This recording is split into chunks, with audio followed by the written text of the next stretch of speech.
if we take a timeline as to when education for women became prominent, it was right at the beginning of the feminist movement, right? 70s, late 70s, going into 80s.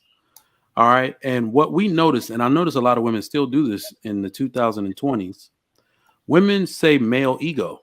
Whenever you say ego, you talk about a male. Mhm. Female prominence in education and in the workforce led to the rise of the female ego. I Mhm. no longer use the term male ego.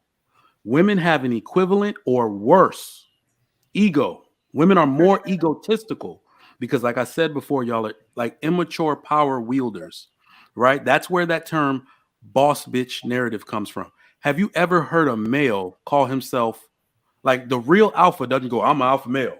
I'm over all you niggas. They don't do that, Right. right? It's an unspoken thing. That is testament to women using education as a power move to shift the power dynamic even in their own personal relationship at home, which is unacceptable. Look Mhm. at the way, if you want to know where women are going left with it, look at what men do. As men advance in their life, their advancement is tied to their increase in provision to their family. They get more nice things. The children get more activities. The wife drives a nicer car. She usually pulls back at work. You see what I'm saying? All of that. Now, what does a female advancement equate to? Her starting to trip on her husband. That is where you start to see the difference in the way she's treating him because the female ego is out of control with any sort of power that you get. That is what we're seeing. That's why women are tripping on their men. One significant way to see this is that I say this all the time. You can't tell women no that feel like they have power. You can't tell them no. The Mm. bad part about it is that every idea you have in a relationship or a marriage is not a good idea.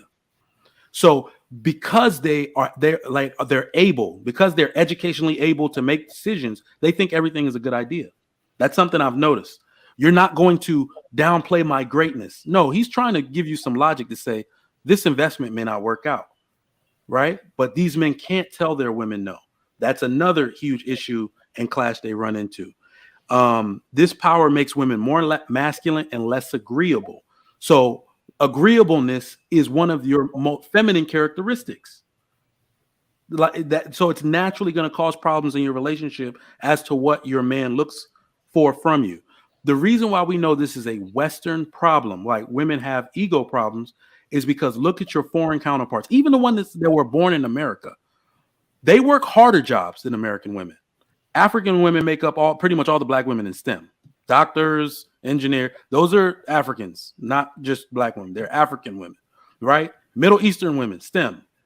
All these other women STEM, and they're married. Their success rate is 90%. That means the mindset is correct. Even though I do all of this hard stuff, I will either supplement my role as a wife to an au pair. I will move my mom in before I try to change the way I treat my husband because it will be detrimental to my marriage. That is the mindset these women have. Unfortunately, in the West, women believe making more money, getting more education means trying to renegotiate gender roles and create a dynamic that shouldn't exist in a relationship. And I'm also thinking about how the man responds to that. And I'm just imagining in that dynamic, he's probably going to feel a little defeated.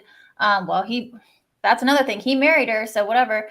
And I think he needs to, but because I see this in my personal life, but whatever.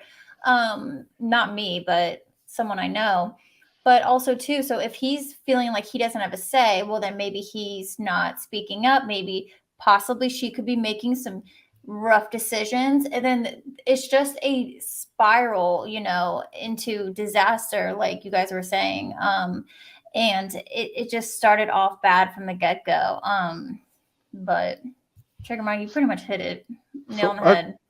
yeah, I think I really think it's actually might be a little bit simpler than all of that. And I think you were right. It was the dynamic was wrong from the beginning. From the beginning, the dynamic of the relationship was wrong.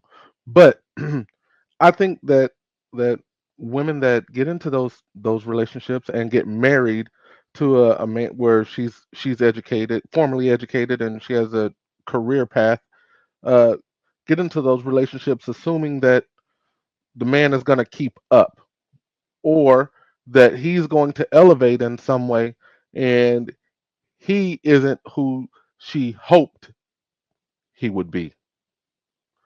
And I think it's that simple, and I really believe that that's what causes the arguments and the turmoil in the relationship, and women will cut out on you. I mean, like the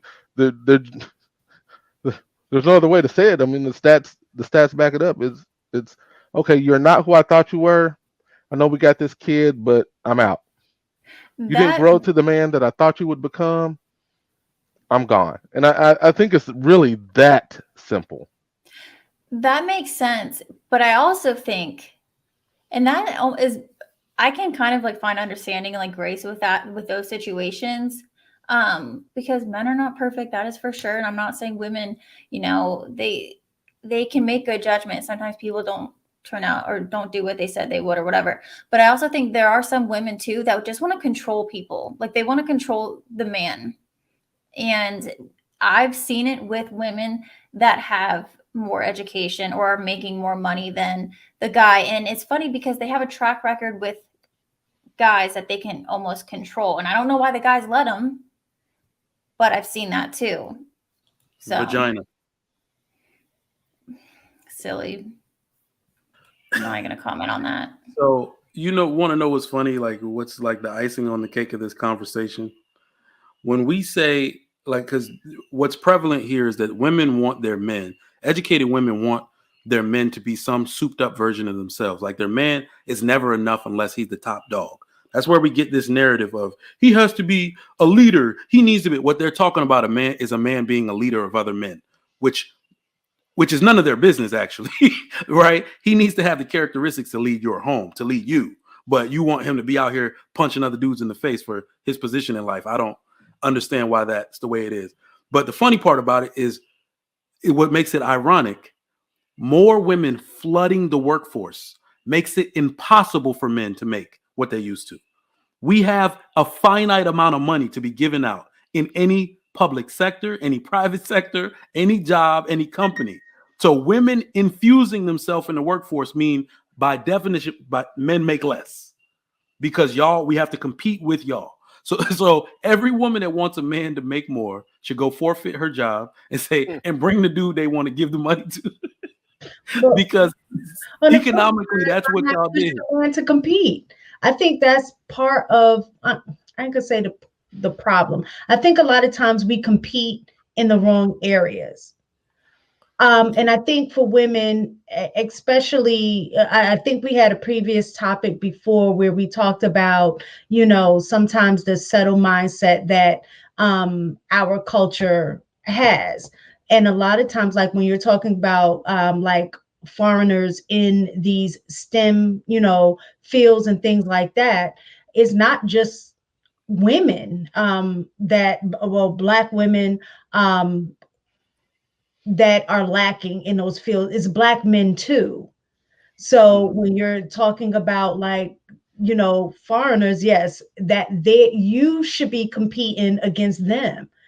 And when we talk about making that push, there is enough money, to do that. It's the effort that it's going to take to, that work that it's going to take to compete against the top. And I think a lot of times in our culture, and I know I'm generalizing, it doesn't apply to everybody, but in our culture, as we tip.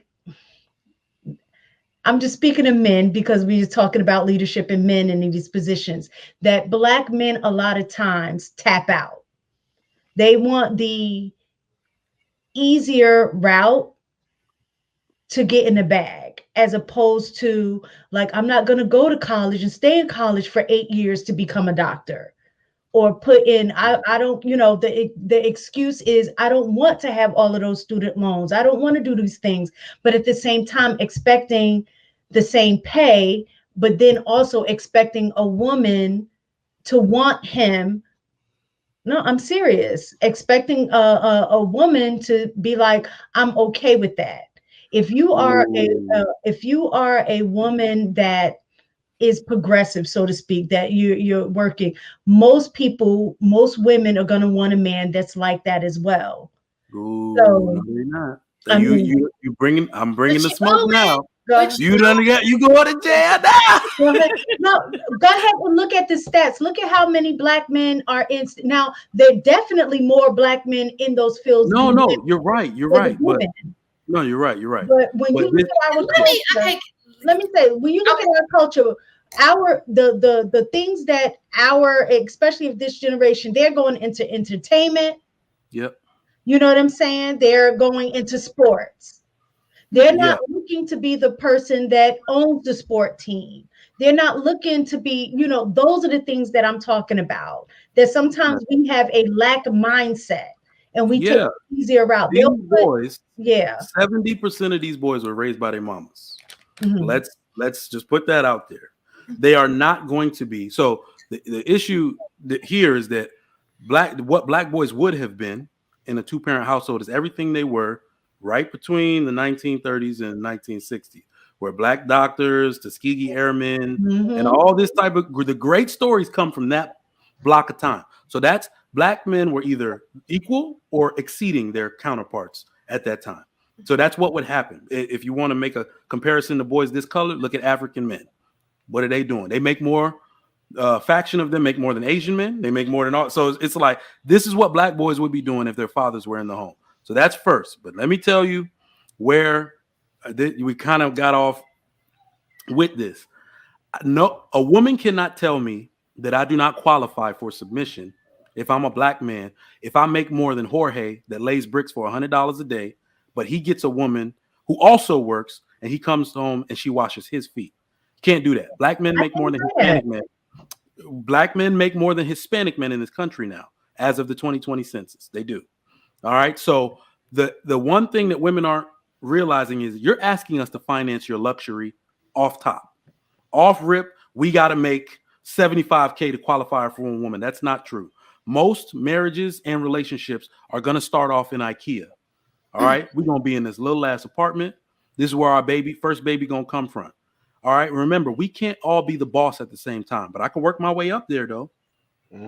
The black community itself is in a state of crisis, which means that everybody, both men and women, should be in survival mode. Anything that man can get that is stable, that has a developmental structure of pay, he needs to be doing.